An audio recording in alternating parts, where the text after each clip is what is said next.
ఉన్న ఈ పోలీస్ శాఖలో చల్లనం లేదు. మనం చూస్తాం కదా బోరుగడ్డ అనేది ఏ రకంగా రాజమర్యాదలు చేస్తా ఉన్నారు. ఆ వర రవీంద్ర రెడ్డిని ఏ రకంగా వదిలిపెట్టారో కళ్ళ కట్టినట్టు పోలీసులు కుమ్మకై వదిలిపెట్టారు.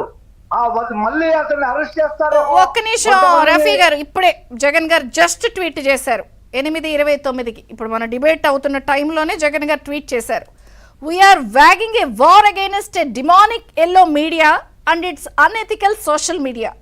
In this battle illegal detentions, undue harassment and false cases are the order of the day. I am with you in each of these battles. Truth alone shall prevail.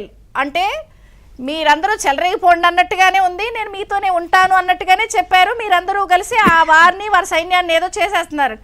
Andhra Jyothi ఈ అంశంపై ప్రత్యేకంగా ఒక స్టడీ చేసింది. ఈరోజు నేను కొన్ని ఇన్ఫర్మేషన్ చెప్తాను. కూటమి నేతలు కుటుంబ సభ్యులే టార్గెట్గా ఒక ప్రణాళిక నడుస్తోంది. కంటెంట్ పోస్టుల సృష్టికి ప్రత్యేక కేంద్రాలు ఏర్పాటు చేస్తున్నారట. అక్కడి నుంచి వైసీపీ సోషల్ మీడియా కన్వీనర్కు దశల వారీగా గ్రామ స్థాయికి చేరే విధంగా ఒక ప్లాన్ రెడీ అయ్యింది.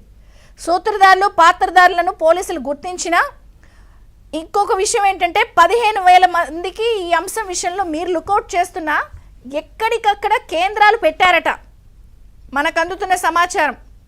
ఇప్పుడు వారు పోస్ట్ ఏం పెట్టారు, మీ అందరినీ ఫేస్ చేయడానికి పోస్టుల విషయంలో మీరెవ్వరు వెనక్కి తగ్గక్కర్లేదు, నేను మీతో ఉంటా, I am with you in each of these bottles అంటే పెట్టండి అన్నట్టే చెప్పారు ఇక ఆయన.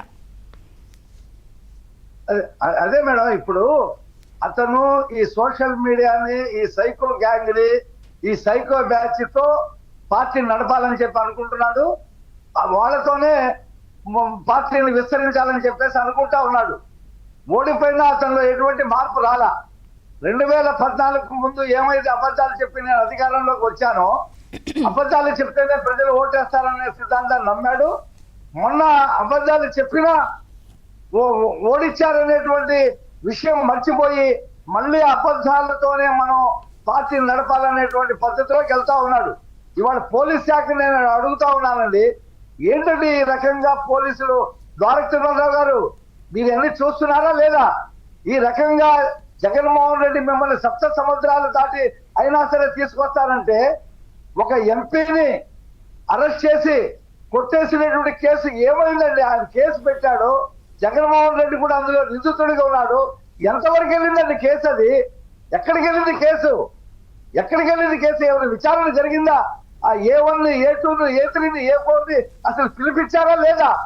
ఎందుకంటే మా ప్రభుత్వం చంద్రబాబు నాయుడు గారు ఫ్యాక్టరీలు తీసుకురావాలని, కంపెనీలు తీసుకురావాలని, రోడ్లు వేయాలని. ఒక విషయం రఫీ గారు, ఈ మొత్తం నాకు ఈ తతంగం చూస్తుంటే మీరు రాష్ట్రము సైమల్టేనియస్ గా వీటికి అడ్డుకట్ట అని వెళ్తున్నారు, కానీ వాళ్ళు ఇదే పనిగా ఈ పాయింట్స్ అన్ని చెప్తూనే రెచ్చగొట్టే ధోరణికి దిగుతున్నారు. మేము రాష్ట్ర పునర్నిర్మాణం, అభివృద్ధి, వికాసం అనే దాంట్లో ముఖ్యమంత్రి గారు, ఉప ముఖ్యమంత్రి గారు వెళ్తా ఉంటే ఈ రకంగా ఇతని దాడి చేస్తా ఉంటే పోలీసులు ఏం చేస్తున్నారు? నిర్లిప్తంగా వ్యవహరిస్తున్నారా? ఎవరైతే పట్టుకున్నారో వాళ్ళకి రాజమర్యాదలు చేస్తా ఉన్నారా? మీ పోలీస్ శాఖ ఇప్పటి వరకు మదనపల్లిలో ఆ సబ్ కలెక్టర్ ఆఫీస్ కాల్చిన వాళ్ళు ఎవరిని పట్టుకోలేదు. ఎప్పటికి పట్టుకుంటా